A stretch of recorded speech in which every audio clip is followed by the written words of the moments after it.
14 de noviembre de 1944, 5:42. Bosque de Urgen, Alemania.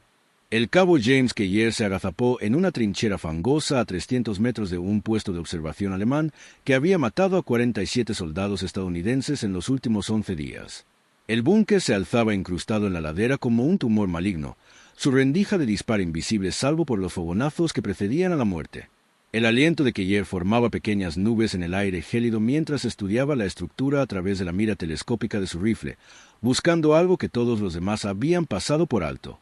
Tras él, el capitán Robert Hendricks susurraba con urgencia por una radio de campaña, coordinando otro asalto fallido que dejaría a más hombres desangrándose en el suelo cubierto de escarcha. Keller ignoró la charla. Su mente estaba en otra parte, calculando ángulos que no tenían nada que ver con la doctrina militar, sino con las lecciones de geometría que su padre le había inculcado en una mesa de billar en el sur de Boston 14 años antes. Jimmy Keller creció en un apartamento de 3 habitaciones encima del Sullivan's Pool Hall en West Broadway, donde el humo de los cigarrillos era tan denso que apenas se veía la pared del fondo y los hombres se jugaban el sueldo en mesas de fieltro que habían conocido décadas mejores. Su padre, Thomas Keller, trabajaba en los muelles de día y se dedicaba al billar de noche. Era un hombre con manos igualmente hábiles para cargar mercancías y calcular ángulos. Thomas tenía un don para la geometría que nunca había formalizado con la educación, pero que aplicaba con precisión implacable sobre el fieltro verde. Podía observar cualquier tiro, por imposible que fuera, y encontrar el camino mediante la desviación, el efecto y la fuerza calculada.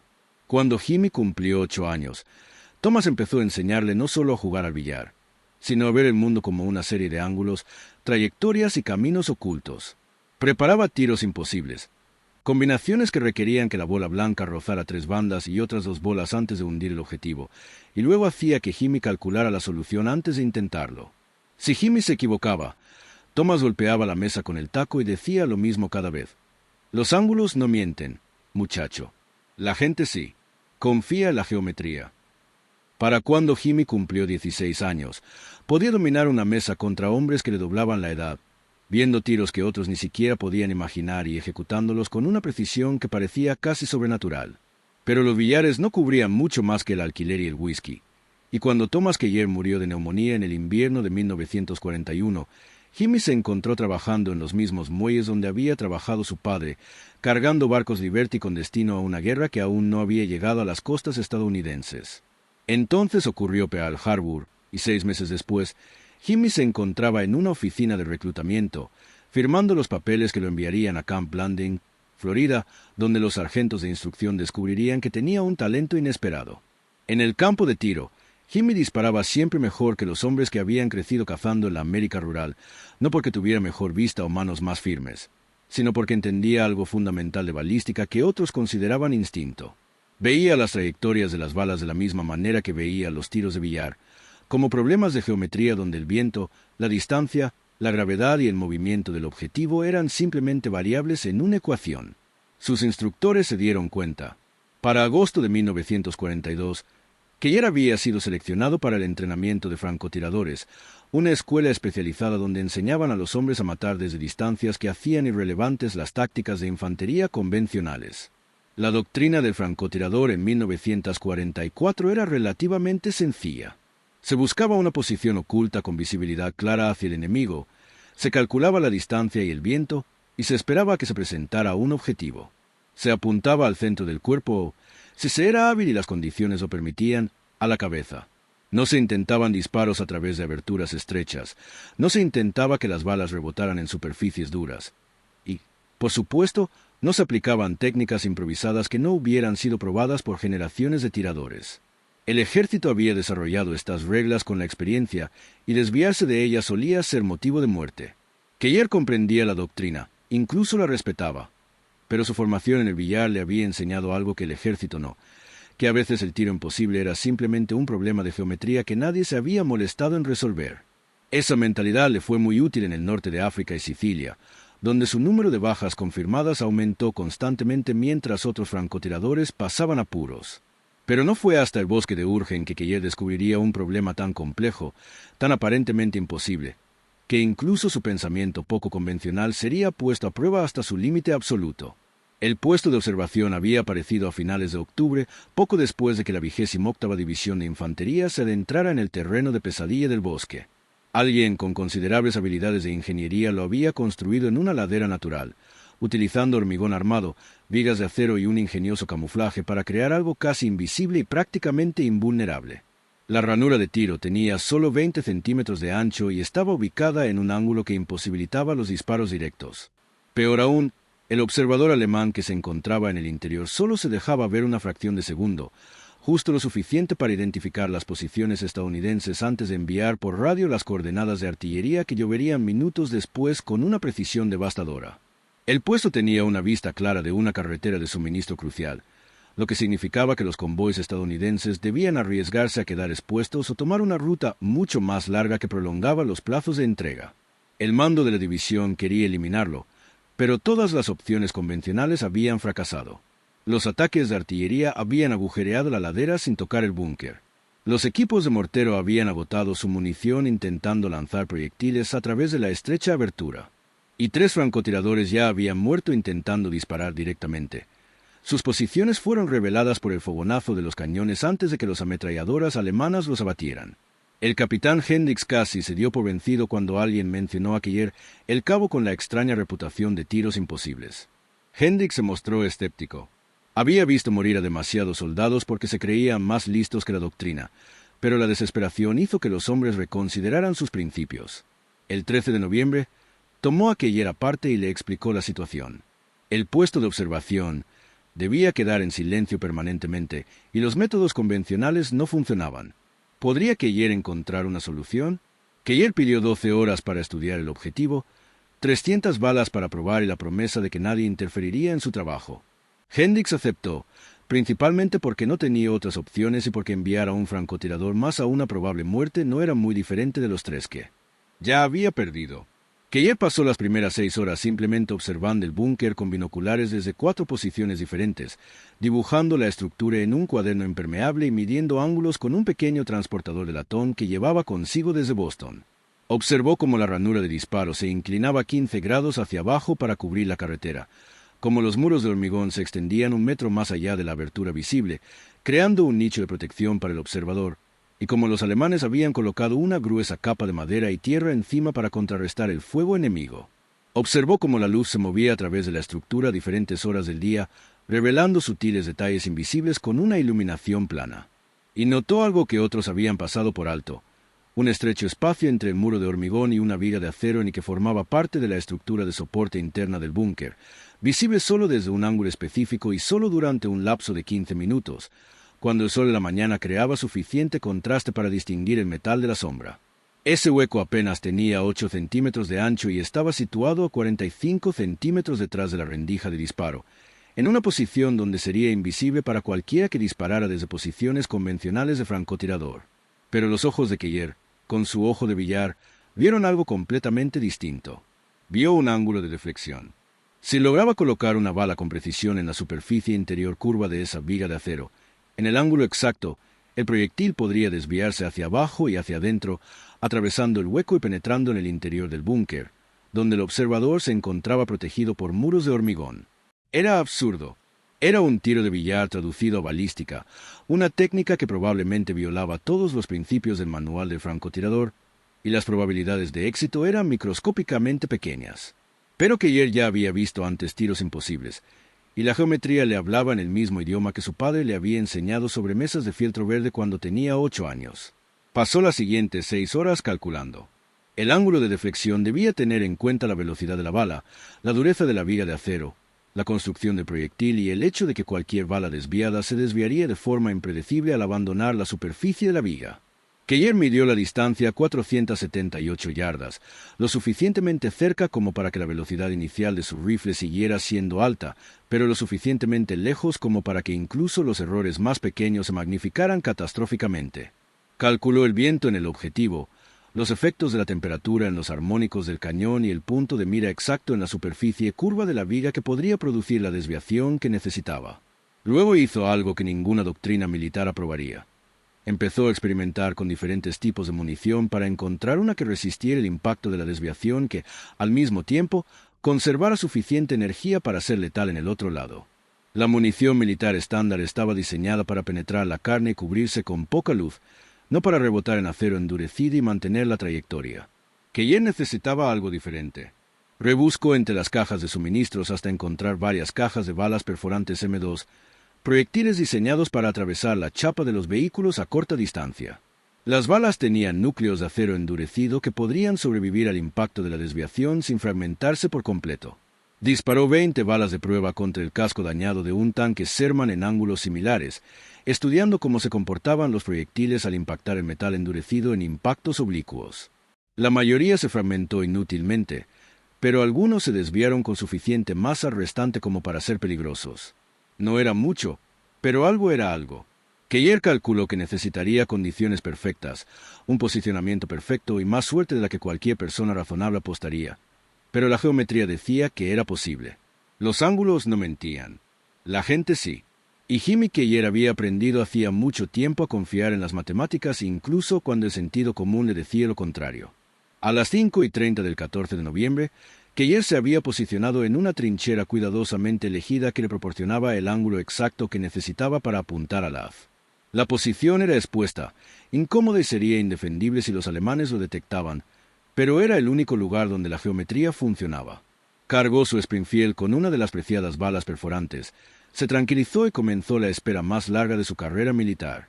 La ventana de disparo se abriría aproximadamente a las 5:45, cuando el sol naciente proporcionaría el contraste justo para que el haz de acero fuera visible durante unos 10 o 12 minutos antes de que el ángulo cambiara y el objetivo desapareciera en la sombra.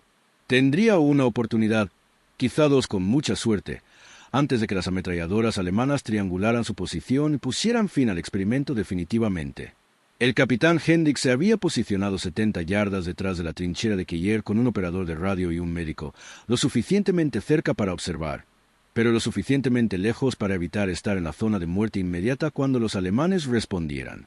Había visto los bocetos y cálculos de Keller, pero no entendía casi nada. El plan parecía algo que un hombre desesperado podría intentar justo antes de morir, lo cual no estaba lejos de la realidad. Hendricks ya había escrito mentalmente el informe posterior a la acción, explicando cómo el cabo Keller había muerto al intentar una técnica de francotirador no autorizada que el mando sin duda criticaría. Pero también recordaba a los 3 francotiradores que ya habían muerto siguiendo la doctrina al pie de la letra, y a veces las situaciones desesperadas requerían cálculos desesperados. El sol se asomaba sigilosamente por la cresta oriental a las 5:43, justo cuando los cálculos de Keller habían predicho. La luz se derramaba por la ladera, pintando el puesto de observación alemán de tonos grises y marrones que poco a poco se distinguían en rasgos distintivos. Keller controló su respiración, ralentizando su ritmo cardíaco como le habían enseñado sus instructores, observando a través de su telescopio cómo las sombras se movían y los detalles emergían.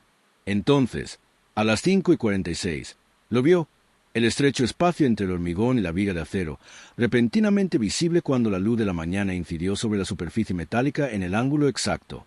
El espacio parecía imposiblemente pequeño a través de su telescopio, una franja de oscuridad tras una franja de acero color óxido que podría haber sido cualquier cosa o nada para ojos que no hubieran pasado 6 horas estudiando cada detalle de la construcción del búnker. Keller hizo sus cálculos finales en los 2 o 3 segundos que le permitía su entrenamiento antes de que el exceso de pensamiento destruyera su instinto. El viento estaba casi en calma.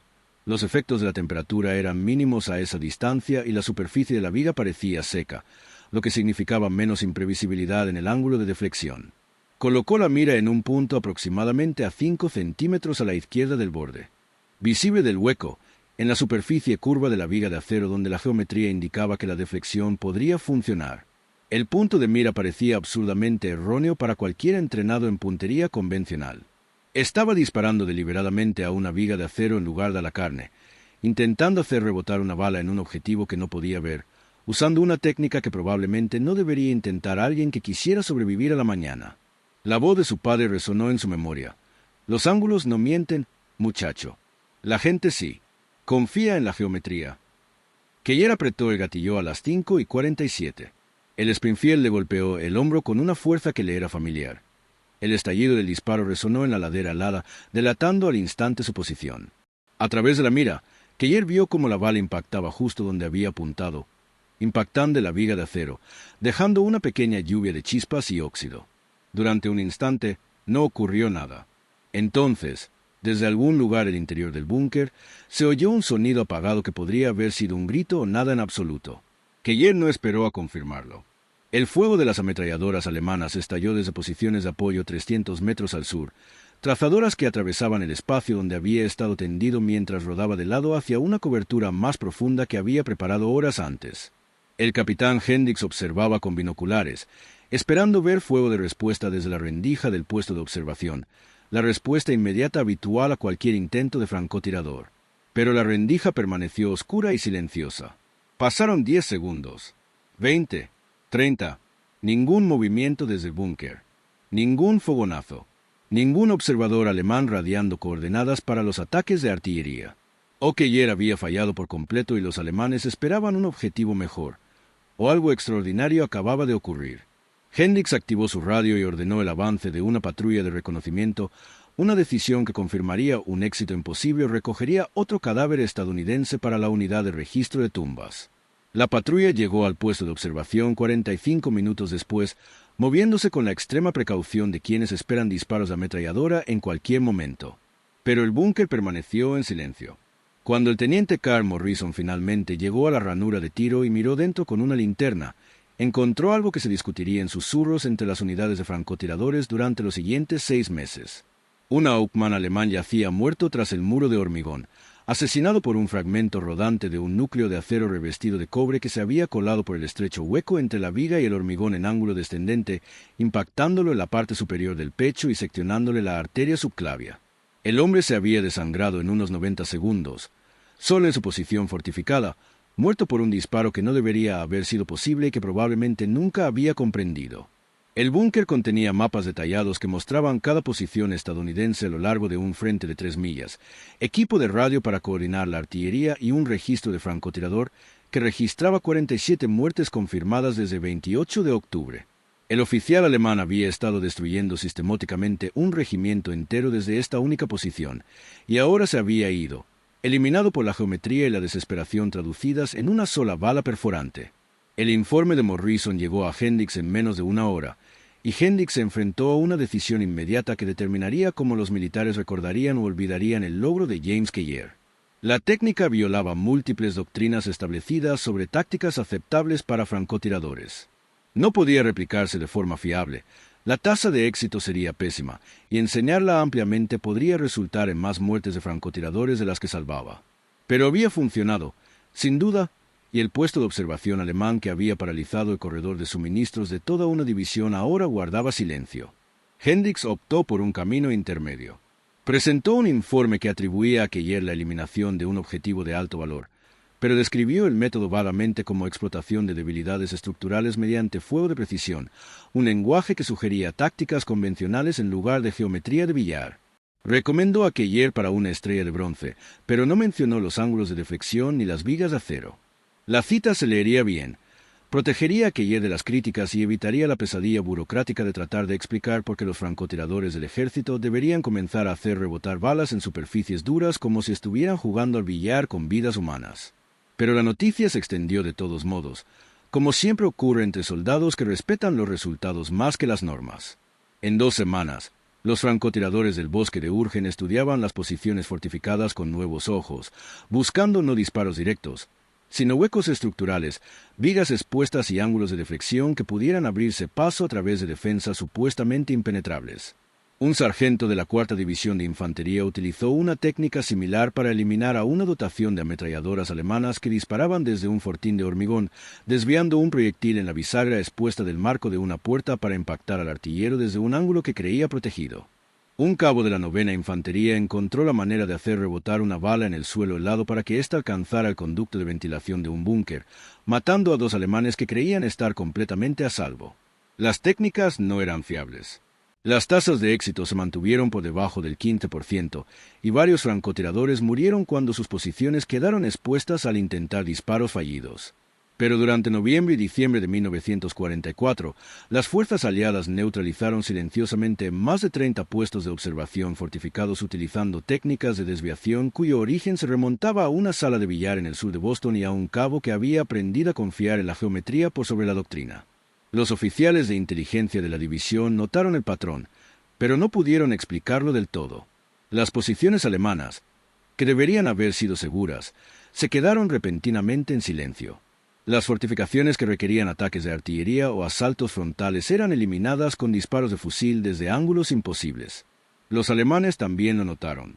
El Hauptmann Klaus Weber, analista de inteligencia de la Wehrmacht destinado en Düren, recopiló informes de observadores supervivientes que describían a los francotiradores aliados utilizando un fuego angular poco convencional que parecía rodear las coberturas y atacar desde direcciones imposibles.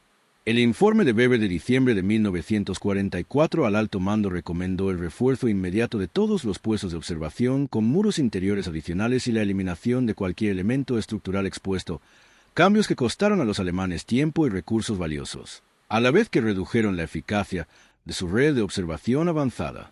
Weber nunca supo quién había iniciado la técnica, ni de un experto en billar de Boston convertido en francotirador del ejército, pero su informe reconoció que las fuerzas estadounidenses habían desarrollado algo realmente nuevo y operacionalmente peligroso.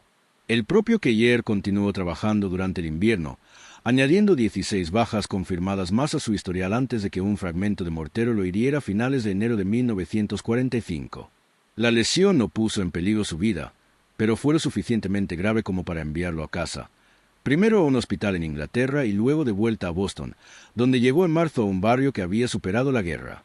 El salón de billar de su padre había desaparecido, demolido para la renovación urbana, y los hombres que podrían haber apreciado la geometría de su logro estaban muertos o dispersos. Keller intentó explicarle el disparo de deflexión una vez a un amigo que le preguntó por su estrella de bronce, pero describir los ángulos de la mesa de billar y las trayectorias de las balas a alguien que no había estado allí lo hizo parecer delirante o presumido, así que dejó de intentarlo. Aceptó un trabajo en el astillero naval de Charlestown realizando tareas de mantenimiento en destructores fuera de servicio. Se casó con una mujer llamada Catherine que trabajaba en la oficina de nóminas y se instaló en una vida que no tenía nada que ver con ángulos, vigas ni la geometría de la muerte. Los militares lo olvidaron casi de inmediato. Su hoja de servicio mostraba una estrella de bronce y una baja honorable, pero los detalles de la eliminación de su puesto de observación habían quedado sepultados en un lenguaje vago que protegía la doctrina más que la historia. Las escuelas de francotiradores de la década de 1950 enseñaban exclusivamente técnicas convencionales, y los métodos de deflexión que se habían extendido por el bosque de Urgen se extinguieron a medida que los veteranos que los utilizaban fueron reemplazados por una nueva generación entrenada en procedimientos estandarizados. Para 1960, el nombre de James Keller ya no aparecía en los materiales oficiales de entrenamiento de francotiradores, y la eliminación del puesto de observación se atribuyó generalmente a las operaciones de francotiradores de la 28ª División de Infantería, sin atribución individual. Pero la historia tiene la capacidad de resurgir por vías inesperadas, especialmente cuando los investigadores comienzan a hurgar en fuentes primarias que las burocracias olvidaron clasificar. En 1987, el doctor Michael Brennan, historiador militar que investigaba las tácticas de los francotiradores en el Teatro de Operaciones Europeo, descubrió el informe posterior a la acción original del capitán Hendricks en una caja mal archivada en los archivos nacionales. El lenguaje deliberadamente vago del informe intrigó a Brennan porque no coincidía con las descripciones directas de los documentos circundantes. Cotejó la fecha y la ubicación con los registros alemanes obtenidos después de la guerra y encontró el informe de inteligencia de Hauptmann Weber sobre fuego angular poco ortodoxo, que incluía bocetos de trayectorias de bala que parecían físicamente improbables.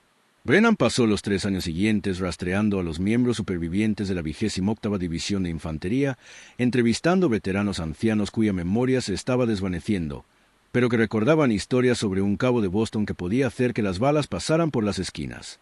Encontró a James Keller en 1990, viviendo en una residencia de ancianos de la Administración de Veteranos en Quincy, Massachusetts, con enfisema avanzado y prácticamente olvidado por todos, salvo por su hija y un puñado de antiguos compañeros del astillero. Keller tenía 71 años, le temblaban las manos por décadas de fumar cigarrillos, y al principio se negó a hablar de la guerra porque hacía tiempo que había aprendido que la gente no quería oír hablar de geometría ni de ángulos de deflexión cuando preguntaban por heroísmo. Pero Brennan insistió y presentó pruebas que Keller no pudo descartar. El informe original posterior a la acción, el análisis de inteligencia alemán de Weber y el testimonio de 3 francotiradores supervivientes que habían aprendido técnicas de deflexión a finales de 1944 y las atribuían a un genio de Boston que jugaba al billar. A lo largo de 6 entrevistas grabadas entre marzo y agosto de 1990, Keyes finalmente explicó con detalle su disparo desde el puesto de observación. Dibujó diagramas que mostraban la separación del haz, calculó el ángulo de deflexión de memoria y describió cómo su padre le había enseñado a ver el mundo como una serie de problemas geométricos que siempre tenían solución si uno confiaba en las matemáticas. Explicó cómo las combinaciones de la mesa de billar se habían traducido en desviaciones balísticas, cómo estudiar la luz y la sombra durante 6 horas había revelado la estrecha separación que todos los demás habían pasado por alto, y cómo ese único disparo había sido el resultado de años de ver ángulos que otros no podían percibir. Brennan registró cada palabra, tomó notas detalladas y reconoció que había descubierto algo excepcional. Una auténtica innovación táctica desarrollada por un solo soldado que se había extendido orgánicamente a través de las unidades de combate y posteriormente había sido olvidada por la historia oficial. Brennan publicó sus hallazgos en 1992 en un artículo de una revista de historia militar titulado Geometría de la deflexión, tácticas de francotiradores no convencionales en el bosque de Urgen, 1944. El artículo recibió poca atención en círculos académicos, pero fue ampliamente ignorado por las instituciones militares convencionales debido a que las técnicas que describía seguían siendo demasiado poco fiables para su adopción doctrinal. Sin embargo, ciertas unidades de operaciones especiales se percataron de ello.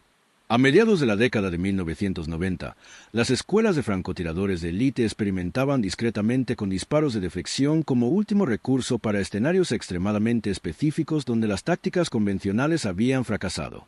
Estas técnicas nunca se incorporaron a la doctrina oficial, pero sobrevivieron en la tradición oral de comunidades que valoraban la resolución creativa de problemas por encima del estricto apego a las normas.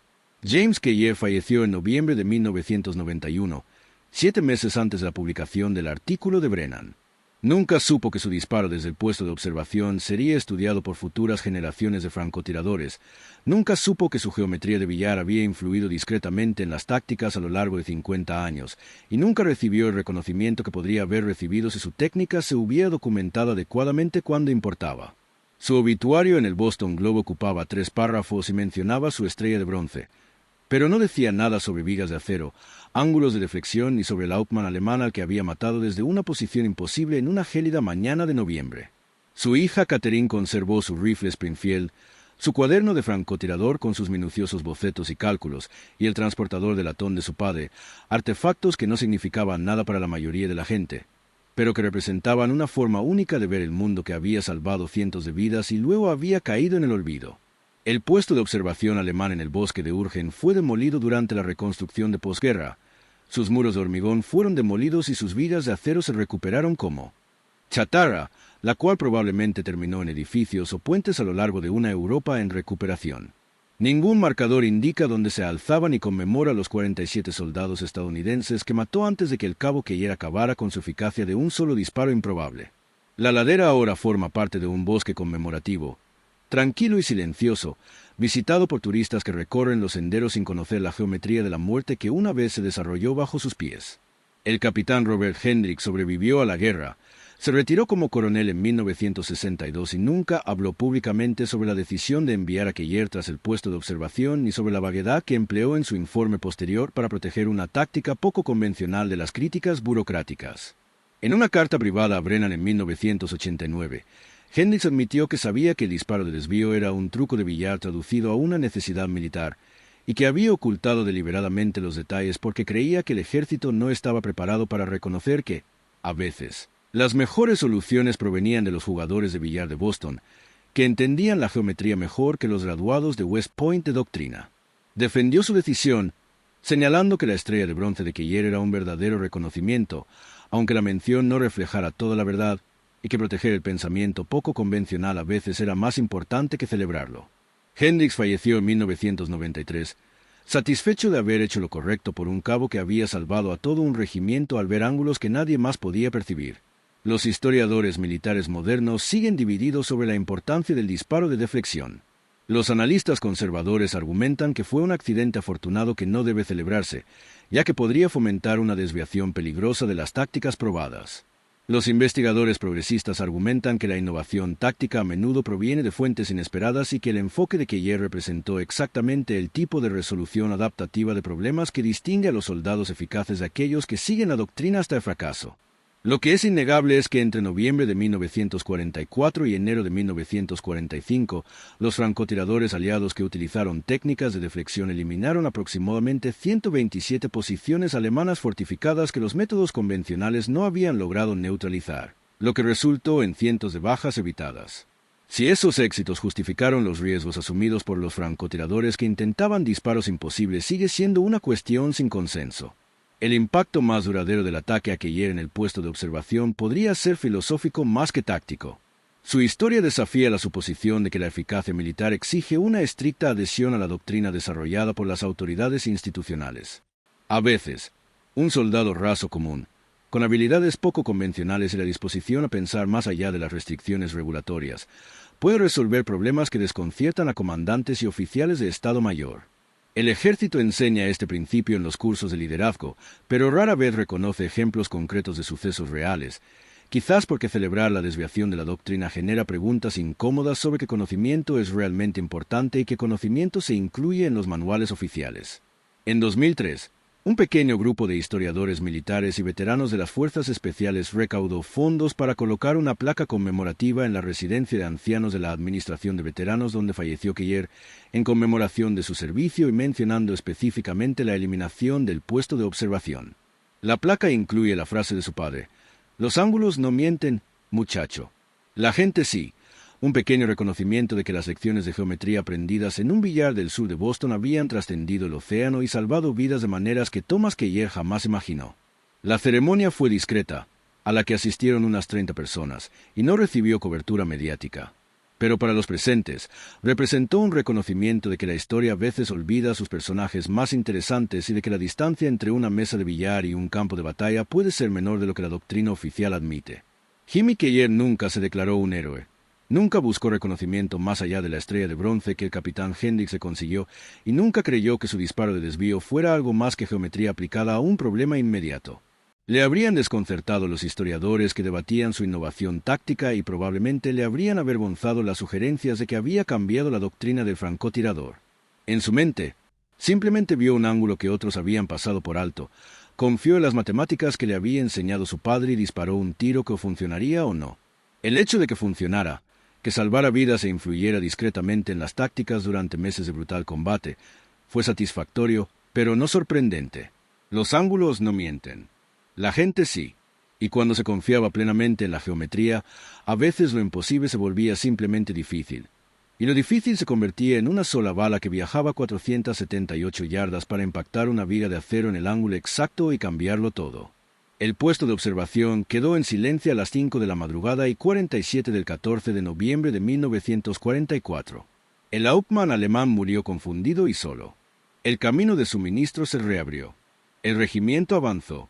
Y en algún lugar del lodo helado del bosque de Urgen, un tiburón de piscina de Boston sonrió brevemente antes de ponerse a cubierto, sabiendo que su padre habría estado orgulloso del disparo, incluso si nadie más llegara a comprender del todo la geometría que lo hizo posible. La historia podría olvidar los detalles, podría enterrar la verdad en citas vagas y lenguaje burocrático, podría dejar pasar décadas antes de que alguien se molestara en preguntar cómo sucedió realmente.